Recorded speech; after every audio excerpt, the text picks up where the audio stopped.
Hello, everyone. Welcome, and thank you for joining us on today's webinar, How L&D in Business Can Align to Conquer the Future of Work. My name is Melissa, and I will be kicking things off for us today. Let's start with some introductions. Our presenters today are R.K. Prasad, Chief Executive Officer and co-founder at ComLab India, Howard B. Lewis, Chief Learning Architect at ComLab India, and Claude Werder, SVP and Principal HCM Analyst at Brandon Hall Group. RK has nurtured ComLab India from concept to commercial success, and he is responsible for formulating the business strategy. He is also responsible for nurturing customer relationships. An entrepreneur at heart, RK has 35 years of experience in sales, corporate training, university teaching, and e-learning. He regularly conducts seminars and webinars for customers across the world on various topics of technology-enhanced learning. Howard has been involved in education, instructional design, and performance technology for over 40 years, holding corporate positions with HealthNet, Xerox Corporation, Apple Computer, and RTC. His national and international experience includes leadership, management, sales and marketing, performance management, and other areas. Claude runs Brandon Hall Group's talent management, leadership development, and diversity, equity, and inclusion practice, focusing on solving corporate challenges in developing and retaining talent. He takes a strategic, unified approach with a keen eye on leveraging technology to drive efficiencies that enable leaders to better engage employees and drive performance. Now, I would like to extend a thank you to ComLab India for sponsoring today's webinar. ComLab India, with more than 2 decades of experience in the learning industry, serving 100 international customers in over 30 countries, is one of the most sought-after global leaders for rapid e-learning solutions. It has been ranked first among the top providers of rapid e-learning and blended learning solutions since 2020. With its formidable authoring tool expertise and decades of experience in corporate training and instructional design, ComLab India offers rapid e-learning solutions for speed, scale, and value, with any authoring tool for converting ILT material into instructionally sound, visually appealing, engaging e-learning curriculums, virtual sessions, and other digital learning formats, converting legacy courses from Flash or any other authoring tool to HTML5, and translating English e-learning courses into 35 international languages. Now, for those of you that aren't familiar with Brandon Hall Group, we are a research and analyst firm that empowers excellence in organizations around the world through our research and tools. A quick mention that we currently have several certification programs open for enrollment, including our Certified Learning Strategist program. You can visit certification.brandonhall.com for more information. Your participation in our surveys is one of the most crucial components of our research. So if you have a few minutes to spare and see any topics that you'd like to take a survey for, it's always greatly appreciated. Links will be available in your handout, and all participants do receive a piece of complimentary research once the results have been analyzed. And last, but certainly not least, a few logistics. To ask questions, please use the questions panel on your control bar. Today's presentation is being recorded, and we will share a link to the recording and a PDF of the presentation via email in roughly 24 hours. The chat is also open for today, so we invite you to join in on today's discussion, share your thoughts as we go through, or just simply pop in, say hello, and let us know where you're joining in from today. And lastly, if you would like to download a copy of today's presentation instantly, the link to do so will be available in the chat momentarily. And without any further delay, I'm going to turn things over to Claude so we can dive right in. Well, great. Thanks, Melissa. Thanks, everyone, for joining us today. And thanks, of course, especially to ComLab India for their sponsorship on this important topic. Now, I'll get us started today. It just seems to us, as we were talking about this webinar, that we've been talking about the future of work forever. And learning professionals have really been grappling with how to build new capabilities in the workforce for years. So in some ways, when we start talking about learning in the future of work, it feels like This is nothing new. But the situation really does feel different now to me. You know, as I talk to learning professionals around the globe for our research, I hear and I feel a greater sense of urgency than I've heard before. Many organizations are really struggling to evolve. The chaos of COVID-19 pandemic has eased to some degree, but that's given way to a whole new way of working, adjusting to a hybrid workforce, the need for new skills and competencies, coping with change, et cetera.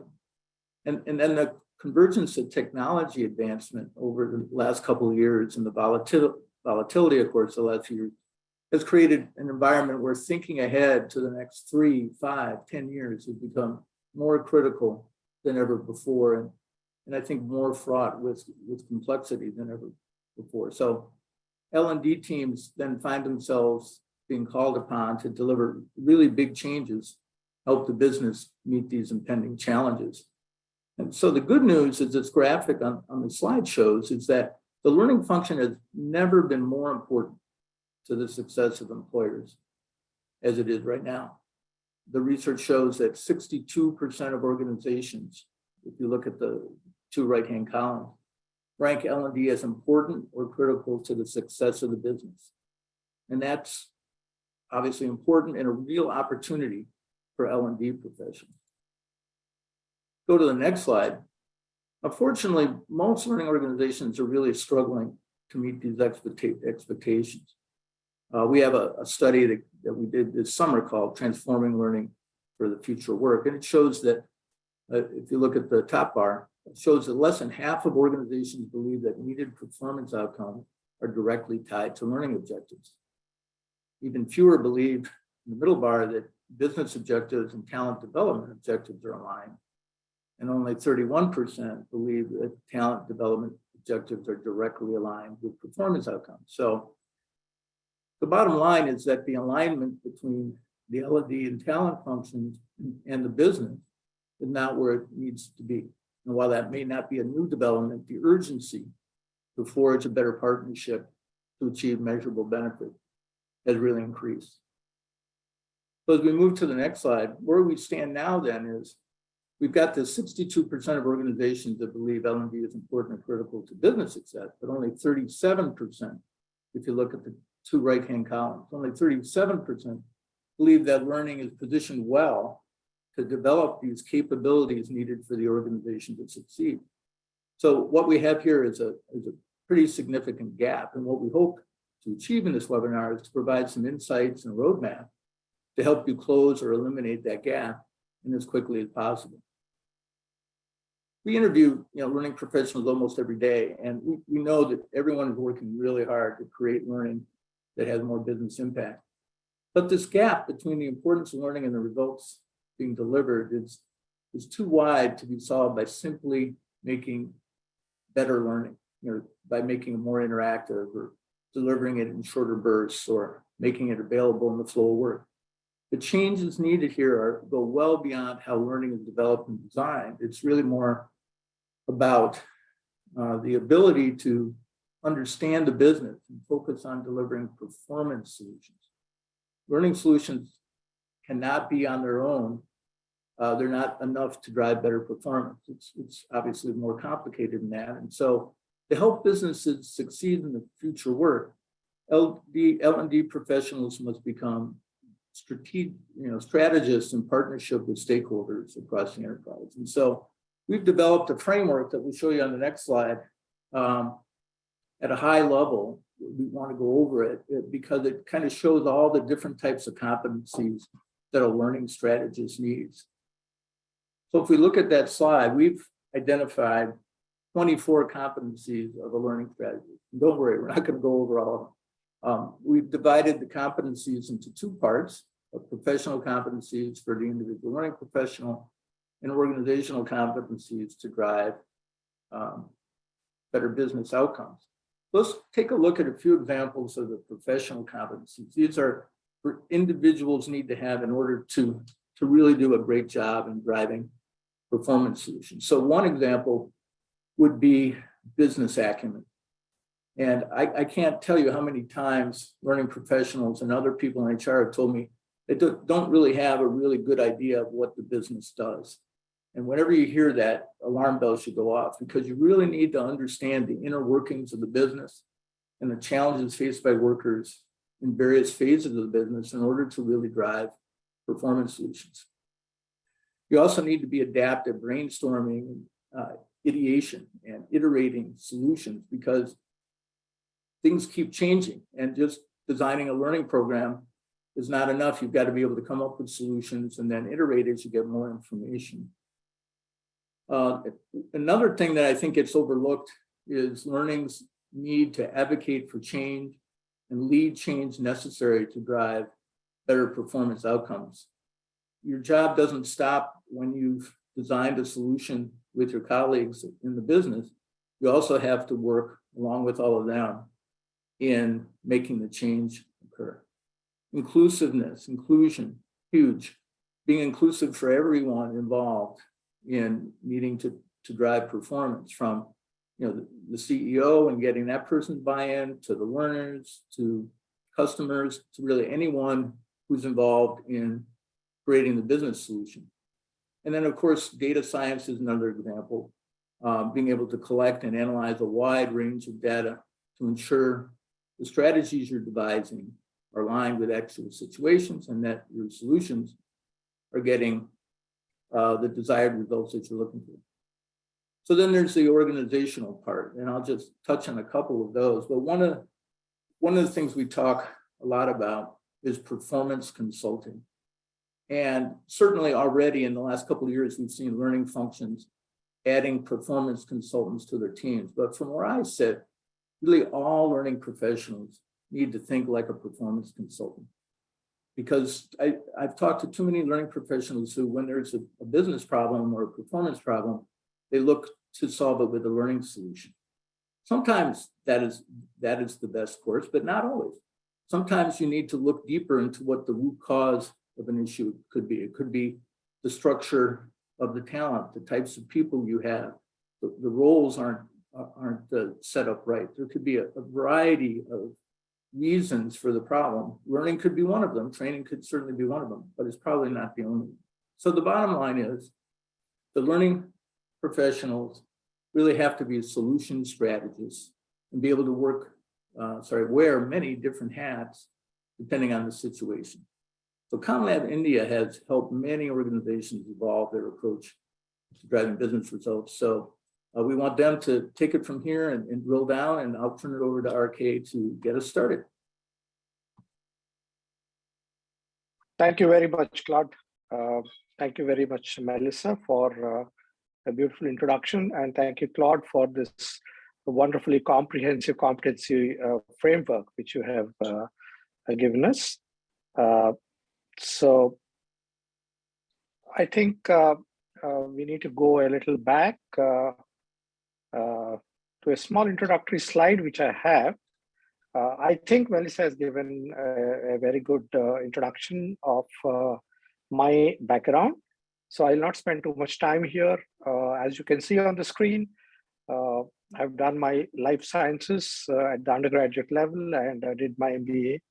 Specializing in marketing and finance, I never had any ideas of coming into teaching or training. My passion was marketing and sales. Started my career in sales, and I realized that I really like to teach and do research. So I shifted my career to the academics and spent 4 years teaching MBA students some subjects of management. Then when I realized that I still love the corporate world, I took the via media and went back as training manager. And while I was working as a training manager, of course, at that time, early 90s, we hardly had any technology in training. It was mostly, your overhead projectors and slide projectors.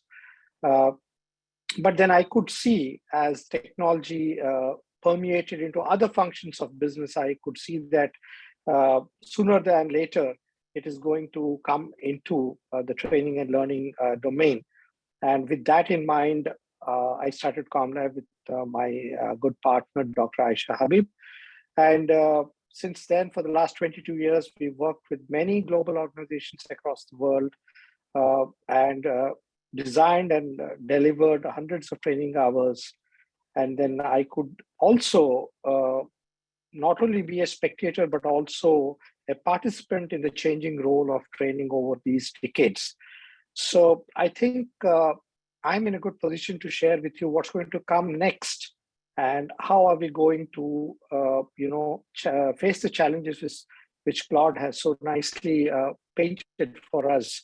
These challenges were always there, but now the magnitude and the speed at which they're coming at us is very important.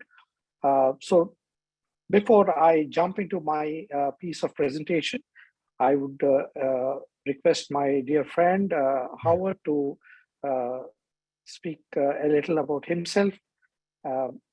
It'll be always nice to hear him talk about his experience too. Great, RK. Howard, all yours.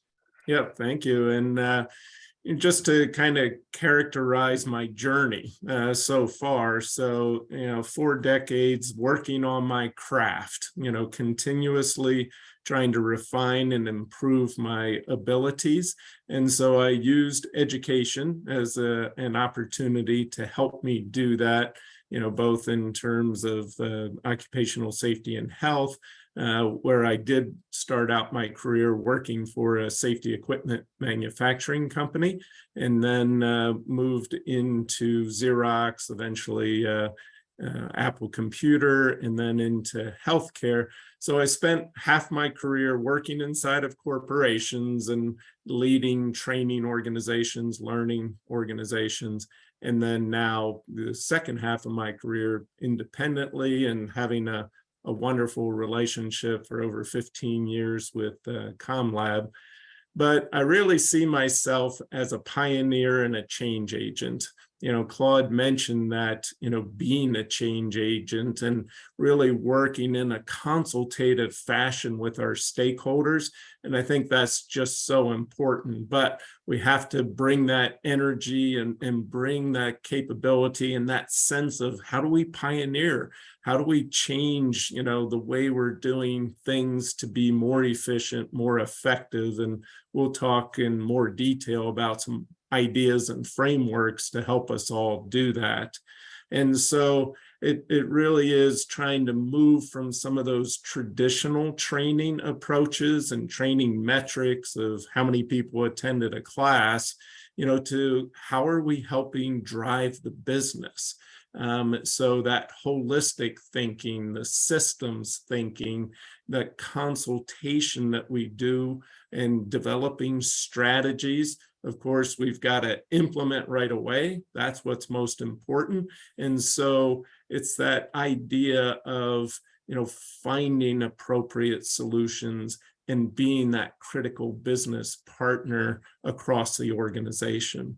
So also try to keep one foot in research and evidence-based practices so that we can take those and ground them into what actually has to happen within an organization and what's going to really make a difference. We need the efficiency and the effectiveness of what works in practice and putting that to good use.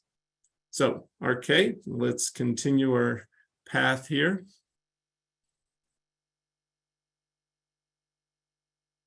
I think thank you very much, Howard. Yep.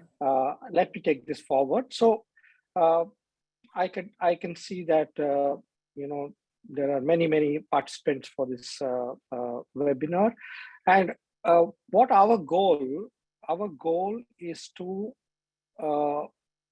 help you hack into 4 or more decades of our combined learning and millions of dollars we spent, not counting the countless hours that we struggled to acquire and experience all that we have between both of us, so that you can quickly learn from there and excel in your own careers, and also help your own organizations, get the best value for whatever you are doing there in the L&D sphere. So that is our goal, and we are going to give you the roadmap to how to do that. So before we go into the meat of the presentation, can we go to the next slide, please? I'm not able to properly see that slide. Okay, I got it. I hope all of you can see it. So what are your company's top L&D objectives for the next 2 years? You can select all that which apply. The first one, as you can see, is reduce employee attrition. With the great resignation going on, there's a lot of burden on L&D to help staunch this attrition. Facilitate internal talent mobility as one of the strategies. Attract talent to build our talent brand, reskill our learners, upskill our learners on board, and create a culture of learning. So all of them are important, but what do you think are the top L&D objectives for the next 2 years? Okay, and we have a good portion of the audience participated. I will leave this open for just another couple of seconds here, everyone. The poll is open, so if you'd like to make those selections, please do so now. Be interesting to see what people say.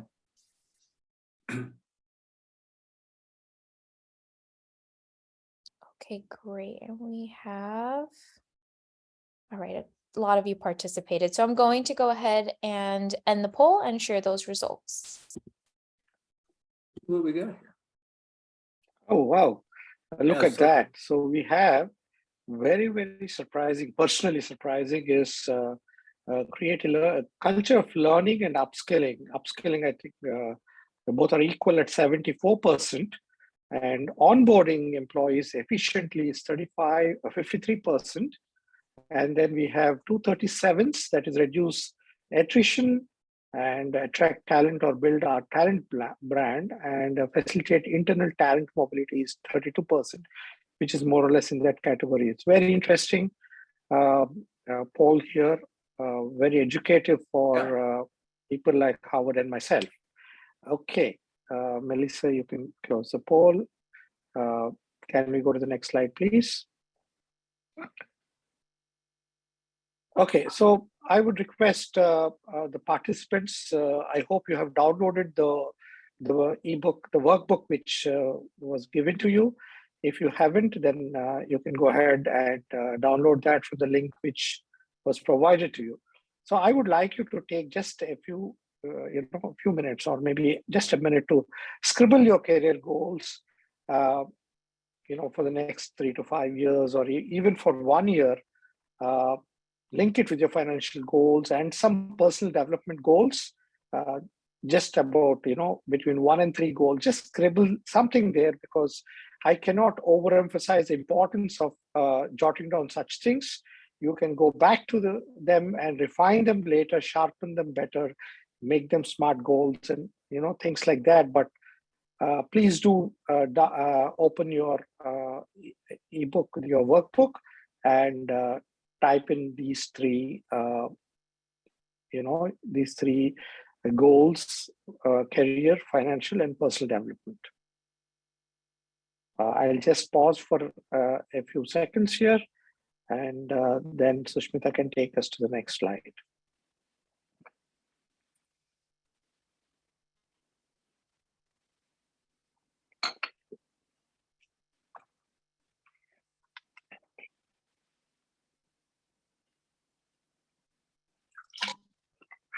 Okay, I hope you had enough time, but not to worry. You can always go back and fresh them out. I personally, in building ComLab from a single employee to a company which is almost 200 strong now, I found the power of written down, goals. Sometimes we don't even go back and look at them, but just by writing them, our subconscious minds will take over and guide our behaviors towards achieving those goals. So please do go and write down those goals. Now, coming to the challenges and opportunities which today the L&D and the training fraternity has in front of them,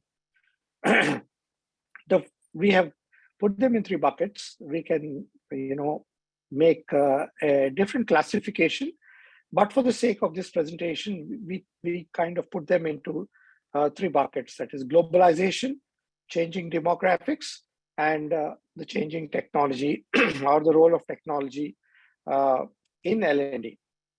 So as we all know, it's common knowledge that there is an increased globalization in terms of businesses crossing national boundaries, countries having a global cooperation. And earlier, a global company means a very large company, a very large, what they were called multinational companies. But today, very small companies, even companies with just a handful of people, can become a global company because of technology. So you see that globalization has permeated into every aspect of our lives. So, today I'm sitting in London and my team is sitting back in Hyderabad. Howard and Claude and Melissa are sitting in the US. We are having this webinar, which was inconceivable even 10, 15 years ago. So this kind of global cooperation have thrown up a lot of challenges as well as a lot of opportunities. It has increased competition because now it's not just the big boys who can play. Anybody with a computer and a value to trade can become a competition to very large companies. Of course, on the scarier side, we have environmental concerns, we have the climate change, the sustainability, commitments that we need to give. We need to keep the planet safe for our future generations. And this, again, throws open a lot of opportunities for the L&D professionals, because not only countries, but also organizations are committing to reduce the carbon footprint and to follow sustainability practices in their own organizations, which again needs a lot of training. Likewise, so many laws and rules are changing. For example, the GDPR in the EU have really impacted the learning and development and how you're going to train your people, because there are stricter regulations of how personal data is shared over the internet. Coming to the changing demographics, this is a very interesting trend here. If you look at the Gen X or people, should I say, during the Industrial Revolution and the information age, work was a contract, work was for livelihood, work was to put food on the table and to send the kids to the university and to build a house and plan for their retirement. So work was very important, job was very important, career was very important, and growth in that career was very, very important for Gen X and Gen Y.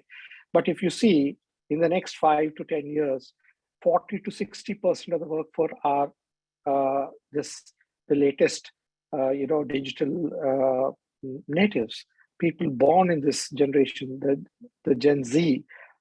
For them, it is not, work is not such a life and death activity as their parents and grandparents viewed. Work for them is more like an opportunity, like a challenge to self-actualize. So they don't really are very amenable to rules, regulations, timings, and performance appraisals and things like that. They take offense to such kind of things. These people are great collaborators in learning, and they are very, very comfortable doing self-learning, learning from others, and of course they're extremely, extremely comfortable with technology. So when this kind of workforce is taking over a majority of your employee population, then it is a big challenge for the L&D.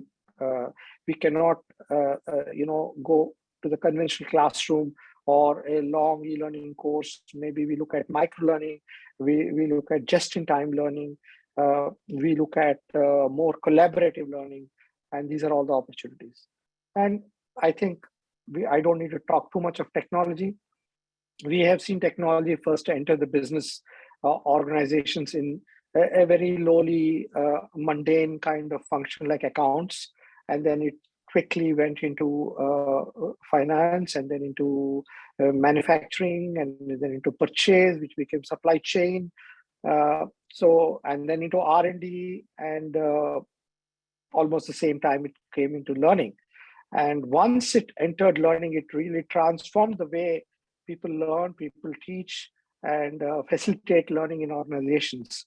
So the rise of digital learning, the usage of third, fourth, and fifth generation learning analytics, and then you have so much of free technology available which we can use, and there's a mountain of content which is available, again free of cost, and then you have brand new ecosystems which are getting built around for the L&D domain. So these are some of the challenges which have in them embedded equal or more number of opportunities for us. So it's a very fertile field. It's a very exciting time for the L&D professionals, because way back when Howard and I started our careers in training and development, it was a very small part of HR. At that time, it was called personnel. And all we try to do is get people into the classroom and get some trainer to present something on different topics. That is all we used to do. But if you compare that with what an L&D professional can do today, that's absolutely mind-boggling. Can you go to the next slide? So here, go back to your workbooks, please, and take a shot at filling in these blanks. The average person consumes more data in one day than a person in which century did in a lifetime. That is the first one. And what percentage of the data in the world today was created just 2 years ago? Try to scribble something there. It's just a guess. I think some of you will definitely get it right. Let's see what the answers are. Sushmita? Yeah. An average person today consumes more data in one day than a person in the 15th century did in his whole lifetime. So just in, and if you see the data which is created, a mind-boggling 90% was created just 2 years ago. Just imagine that before 2 years, it was, so minuscule as compared to today. And this is going in an exponential growth. So probably, jumping, doubling every 2 or 3 years. So that is the kind of thing we are sitting upon. And if you go to the next slide,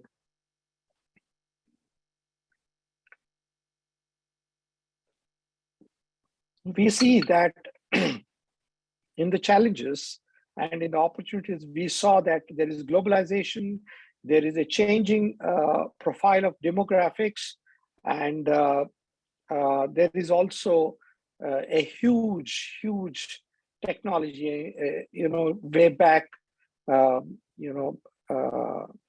social scientist, I don't immediately recall his name, but is the author of Future Shock. I think Howard helped me out here. Future Shock and the Third Wave. This social scientist has predicted that technology will eat on itself, or it will consume itself and become bigger and bigger and bigger, and that's what we can see today. So when we see these large, glacial movements in our society, in the way we do business, we also see that any company can access all these three opportunities. So what is the competitive advantage of any company in this very dynamic environment? What can differentiate a company from its competitors when globalization, technology, and workforce are common and accessible to whether it's a large company or a small company? The answer is, as you can see in the next slide, which I'm sure you'll agree, is people. So people are the competitive advantage. That is a unique advantage of a company, and you and we as L&D professionals, we play a very key role in developing this unique infinite resource, I can call it, that is the people of the company, to achieve the competitive advantage, survive and grow.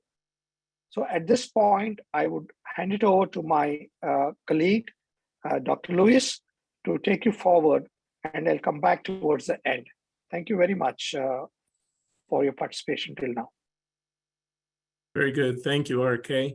So again, think about what Claude highlighted at the top of the presentation with respect to, organizations looking for the value and importance of learning and development, talent development, and what we need to do to help engage with our stakeholders.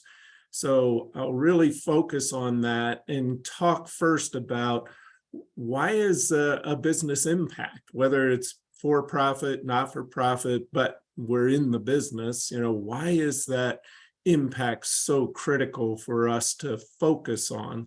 And it really is that, by default, organizations are people operating in a results-oriented system. And so they're looking for results. They're producing results, again, whether that's for profit or for not-for-profit types of scenarios. But that's, the foundation. And of course, we as learning and development professionals, we're always, what have you done for us lately? What have you done for me lately, says our stakeholders. So there's that organizational demand for really adding value constantly. And that comes with some pressure on from a financial perspective. That's L&D with an intentional typo there with the $. But there's constant pressure on our budgets, availability of funding, whether that's people, time, and or actual money. But the other part of why business impact is so important, it's really about keeping myself and the learning function, learning and development, off that endangered species list. We all know that, when companies get pressured, that one of the first cuts is in the training and learning space. So the more we are able to align ourselves with the business, the more we serve in that consultative capacity to drive the success of the business, the safer we are in terms of a value-added partner in that process. And that's really kind of a framework, a mental framework that we all need to maintain. And that part of doing that, of course, is through the solutions that we provide. And we really need to think in terms of solutions. It's not just, hey, can I have a 20-minute e-learning program? But how does that fit overall? Because again, it's our solutions, performance improvement solutions, that drive those desired business results. And so we can really position ourselves in terms of how we look at the business. Remember what Claude was saying about being aligned with those business leaders and really positioning ourselves well with that focus on performance. And it all starts with, what are those desired results? Again, the organization is there to generate results. What are those results? And then our role is to help translate those desired business results into what people have to be able to do in order to achieve those results. So this simple sort of framework really helps shape our conversations, our consultative conversations with our stakeholders. So for instance, the business says, hey, we want to increase sales of product A by 10%. Okay, what do people have to be able to do in order to generate that 10% increase? Same thing with reducing order errors by 5%. What do people have to do in order to be able to achieve those desired results? And then we look at what they're doing today. It's the actual performance, the current state that actually is responsible for what you're producing, the results that you're actually generating today. And that, is there a gap between what the desired business results are, what is being produced today, and what people need to be able to do and what they're actually doing today. So that's where that gap analysis, excuse me, is so important.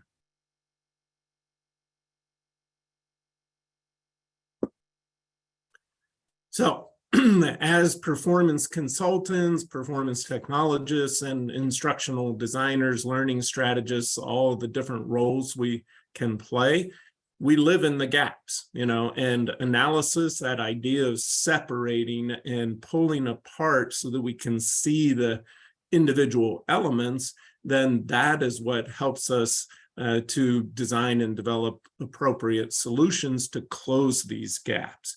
And where do these gaps come from? Well, typically it's either a performance opportunity, like, hey, we're rolling out a new software upgrade or a new tool or a new manufacturing process. The business creates that opportunity because people have not yet performed in that manner or worked towards those results. So it's a performance opportunity, could explain the gap, or it's a performance deficiency, where too much errors, too much rework, too much excess. So again, we look at the gap. Is it an opportunity? Is it a deficiency? And that's where we take our analysis to design and carefully align our solutions with those desired business results. And generally, that means that we need to provide a solution that will enable individuals to change and develop new capabilities. And then that drives the organizational results.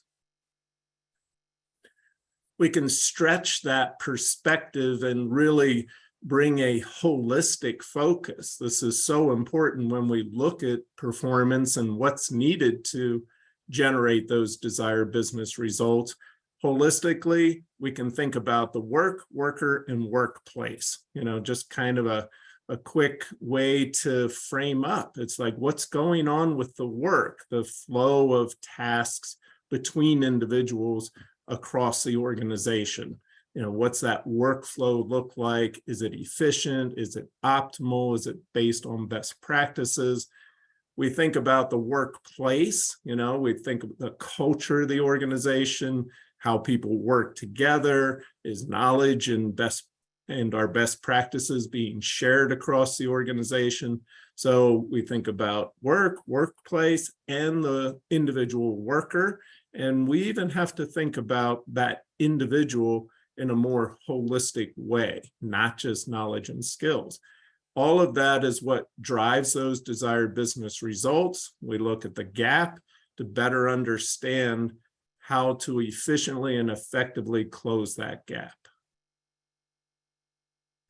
And part of that is using a system perspective.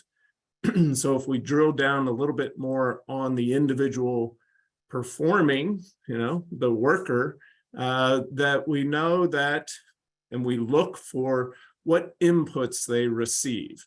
Is it a work order to go fulfill? Is it a service ticket or a trouble ticket? What are the inputs that an individual receives? It could be a phone call into a call center.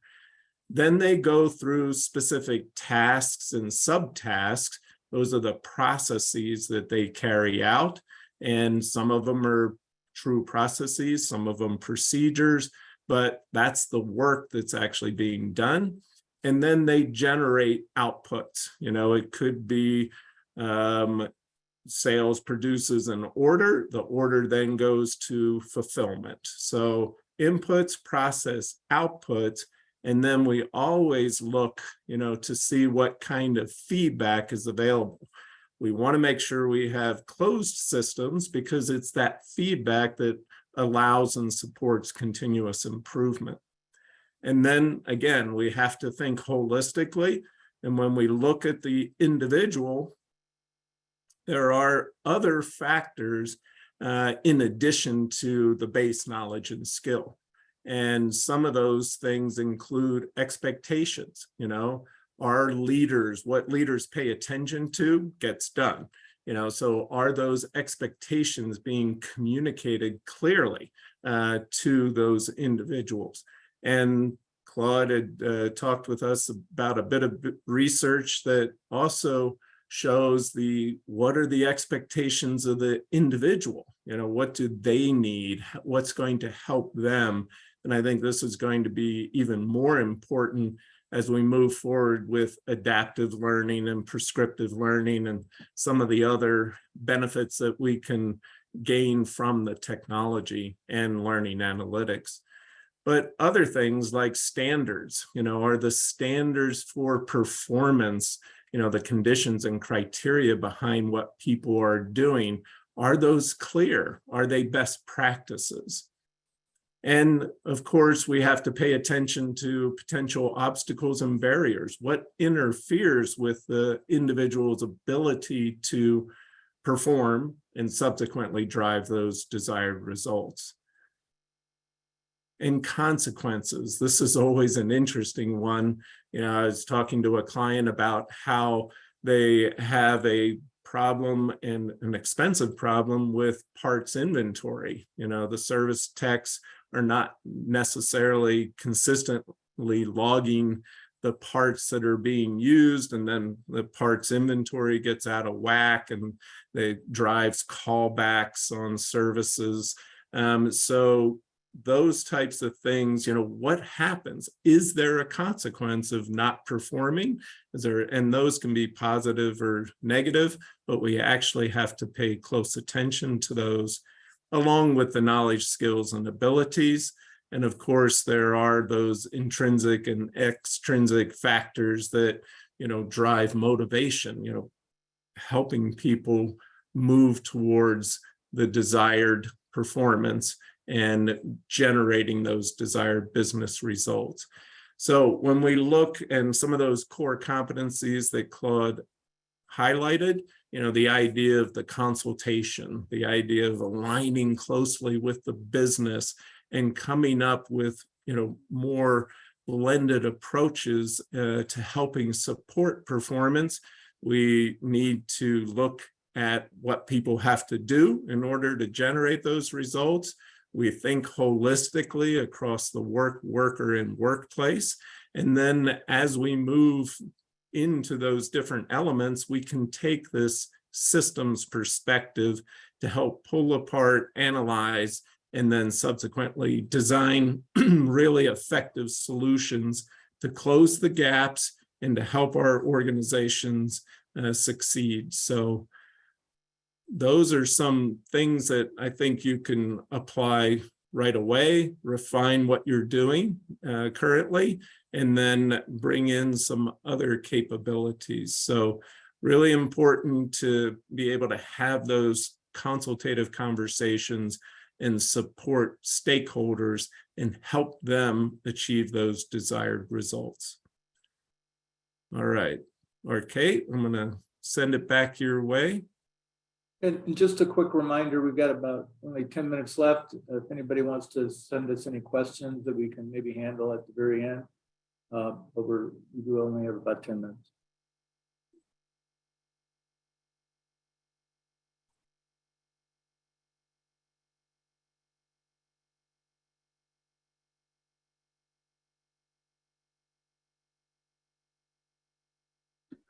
Okay, thank you. Thank you very much, Howard. And I'm back, guys. So again, please open your workbooks if you can and try to guess these answers. Global e-learning market value today, by 2028 is how much? We are just showing you these stats just to show that the odds are in your favor because of this enormous opportunity that you have. Let's see what the answer is. It's a mind-boggling $1 trillion US. And can you guess what's the average percentage of formal learning hours available, which has some kind of technology in it? Just about 5 years back, it was less than 40%. And now it has jumped to 80%, doubled in just 5 years. If you have seen the status of industry report by ATD, you will see that the ratio was something like 60s to 40 classroom training and technology enabled learning. Today it's 80.3. And learning function, as I mentioned to you, has evolved from being an order taker to that of an impact maker. When we started, as I said, we were just taking orders from the line managers to just produce whatever they want. But today, I think the L&D has earned a place at the decision-making table, and we can call the shots today. We can influence the decisions, what is good for the company. And professional ecosystem of training is full of technology and content, as we just saw in the earlier slides. Now, coming to the next slide, this is mainly, we are going to talk a little bit about the roadmap, which we spoke about earlier.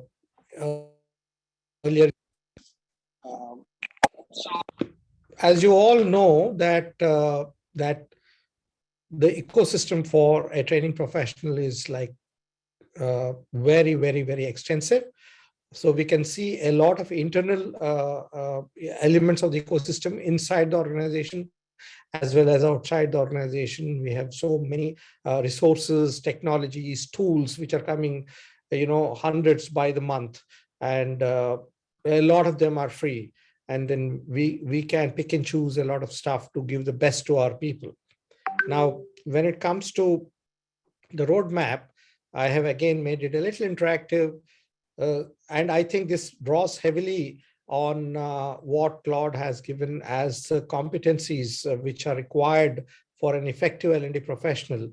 I have, kind of drawn upon that, and there were so many. I think he named some 27 odd competencies, but here I have taken just 8 of them. Some of them find their roots back in that competency chart, which you have seen. So coming to the first one is, it is essential and imperative that you understand try to fill in the blanks. Yes, your organization's business, its strategy, and its training needs. So most of us don't go near business and strategy. We are just looking at our function as an area of expertise, but forgetting that we exist in a company for which L&D is a means, not an end. So it is one of the strategies. So we need to understand what is the business our company, our organization is in, what are the strategies that they are following to deliver value to their stakeholders, customers, shareholders, and others, and what are the concomitant training needs, which this is something which we need to first understand if you have to be effective. And then we need to play a much bigger role in building any guesses? Yes, learning culture. If we can recall the results of the first poll, I think most of you have underlined the importance of learning culture. We need to play, as an individual L&D leaders, a more proactive role in creating this culture. And then we need to help managers, that is, line managers, functional managers, solve their team's performance problems. So we are facilitators and consultants. So we need to help them solve their performance problems. And of course, we need to support each other in supporting the communities of practice, whether it's L&D communities or quality communities of practice or any other community of practice within the organization or outside. We need to actually support these. And then the most important thing that I have noticed in my long career in this field is L&D professionals, they don't showcase what they have done, whether it's inside their organization or outside for the learning fraternity. They don't just showcase success stories. I urge you that you should do your own showcasing. If people, line managers, don't know about your success stories, why will they ever think of you when they are in a tight situation? You must showcase your success stories. And another important thing is you must be responsible for your own learning, because here you cannot expect your organization or your boss or whoever is funding your department to identify your training needs. You should be proactive to be responsible for your own learning.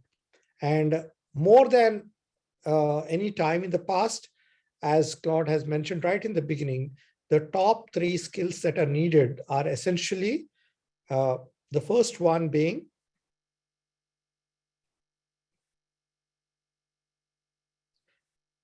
yes, consultative mindset. See, how many times do we actually spend in diagnosis rather than prescription? I think 90% of L&D professionals just jump and start doing the design and development, whether it's an e-learning or a classroom training or any other intervention. We don't spend as much time as we need to with the stakeholder with a consultative mindset. Are we trying to diagnose the problem?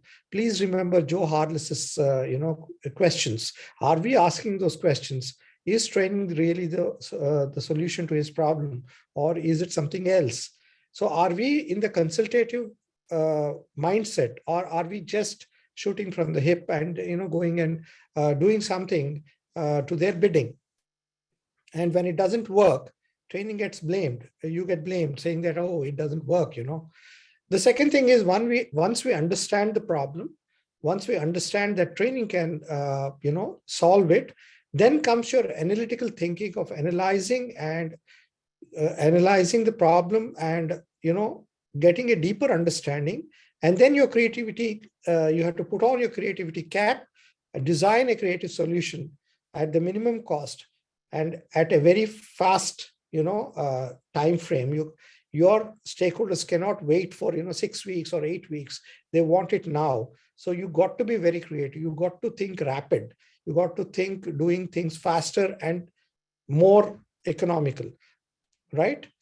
And then we have, again, tying back to the fifth one, you need to be social. You need to build your professional network in forums like LinkedIn. Okay, going to the next slide. This is just a consolidation of the roadmap. It is just a consolidation. Can we go to the next slide, please? Yes. So I just consolidated this. So you need to learn something on organization and training and branding yourself. As far as learning and networking is concerned, I would take this opportunity to introduce you to a very unique webinar, which we have been conducting for the last 3 years. This time's LearnFlux is on October 18th, 19th, and 20th. Please do check this out. We have very interesting sessions here, and we have a social objective also, as you can see. If you go to the website, you'll find all the details. Now, I would request Howard and Claude to, open the session for questions and answers, and we will spend the last few minutes answering if they have any questions. Can we go to the last slide? Well, we just have about a minute left. There was one question, Howard, that maybe you can touch on quickly before we wrap up, and that is, you talked about the performance analysis, and at what parts in the process should that be done? Is the question. Yeah, and I think that's an ongoing process. Every conversation we have with our stakeholders, we are always analyzing, looking for information, looking for those insights, and focusing on what's important to that stakeholder in terms of organizational results. So I feel that that's an ongoing consultative process, as well as those formal moments. It's like, okay, we need to revisit our onboarding program. We may do a more formal analysis focused in that area to help us make good design decisions for that onboarding program. So a combination of ongoing and then very structured, specific opportunities to analyze deeper. Well, great. Well, thank you to both RK and Howard and to ComLab India. We've run out of time, but you've shared a lot of valuable information. We hope you got a lot from it. You have a workbook that we provided for you that allows you to drill a little bit deeper. So we want to thank you for spending time with us today and wish you well in your journey. If there's any questions that you want to shoot us, perhaps by my email after, we'll try to answer. So thanks for joining the webinar. Thanks to ComLab India, and we hope you have a good rest of the day, and we'll see you soon on another Ben Ho Group webinar. Thanks, everybody. Thank you. Thank you. Thank you, Paul.